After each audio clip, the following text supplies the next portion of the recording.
Hi friends, welcome back to my YouTube channel and Instagram.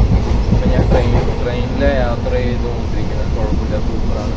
പിന്നെ എന്താണെന്ന് വെച്ച് കഴിഞ്ഞാൽ നമ്മുടെ സാധാരണ നോർമൽ ബസ്സിലുള്ള യാത്ര മാതിരിയല്ല ട്രെയിനിൽ. നമ്മൾ കംഫർട്ടബിളാണ്. പിന്നെ എത്ര ലോങ് വേണമെങ്കിലും പോവാം.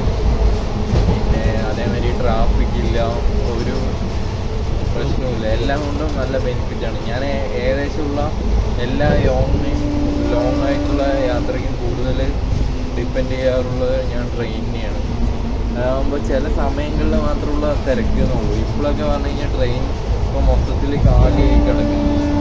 സീറ്റ് ഫുൾ കാലി. അത്യാവശ്യം കുറച്ച് ടീമുകൾ മാത്രമേ ഉള്ളൂ. അപ്പോൾ അത് ഈവനിങ് ഒക്കെ ആകുമ്പോൾ അങ്ങനെ തിരക്ക് കാലിയായിരിക്കും. ഇപ്പോൾ ഞാൻ ചെങ്ങന്നൂരിൽ നിന്നാണ് ട്രെയിൻ കയറിയത്. അപ്പോൾ തൃശ്ശൂർക്കാണ് പോയിക്കൊണ്ടിരിക്കുക. പത്തനംതിട്ട അടിപൊളി സ്ഥലമായിരുന്നു. പിന്നെ ഫിലിമിൻ്റെ ഇതിന് വേണ്ടി പോയതാണ്. ഞാൻ ഇപ്പോൾ അവിടെ നൈറ്റ് ഷൂട്ട് ഉണ്ടായിരുന്നു, പക്ഷെ ഞാൻ അവിടെ നിന്നില്ല. ഇനിയിപ്പോൾ അടുത്ത വേറെ ഷെഡ്യൂൾ എന്താണെന്ന് വെച്ച് കഴിഞ്ഞാൽ നോക്കിയിട്ട് പിന്നെ എന്താ വെച്ച് കഴിഞ്ഞാൽ നോക്കാമെന്ന് ഓർത്തിരുന്നത്. കാരണം എന്താ വെച്ച് കഴിഞ്ഞാൽ ഞാനിപ്പോൾ കുറച്ച് അടിപൊളി പ്ലേസൊക്കെ കണ്ടിട്ടാണ് വരുന്നത്.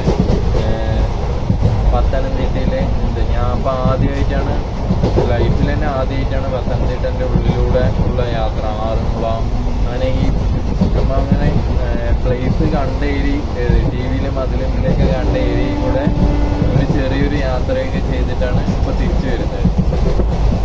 പിന്നെ അതുകൊണ്ടും വലിയ പ്രശ്നമില്ല. പിന്നെ ട്രെയിൻ യാത്ര കാരണം നമുക്ക് ഓവർ ക്ഷീണമില്ലാതെ നമ്മൾ വിചാരിക്കുന്ന എല്ലാ സ്ഥലങ്ങളിലേക്കും, അതിപ്പോൾ ഫിലിം വർക്കിനാണെങ്കിൽ ശരി, നമ്മുടെ ഏത് മേഖലയിലാണെങ്കിൽ ശരി, നമുക്ക് എത്തിപ്പെടാൻ പറ്റും ട്രെയിൻ. അപ്പം ഞാൻ മാക്സിമം റൂട്ട് തിരഞ്ഞെടുക്കുമ്പോൾ മാക്സിമം യാത്ര ട്രെയിനിൽ തന്നെയാണ് ആക്കാറുള്ളത്. ഞങ്ങൾ ട്രെയിൻ യാത്രയിൽ പോയിക്കൊണ്ടിരിക്കുകയാണ്. അതേമാതിരി അടിപൊളി പ്ലേസ് ഇതൊക്കെ കണ്ടു പത്തനംതിട്ടയിൽ നിന്ന്. പിന്നെ അതേമാതിരി കോട്ടയത്ത് ഷൂട്ടിംഗ് ഉണ്ടായിരുന്നു, അത് കഴിഞ്ഞു. ഇപ്പോൾ അപ്കമിങ് വരുന്ന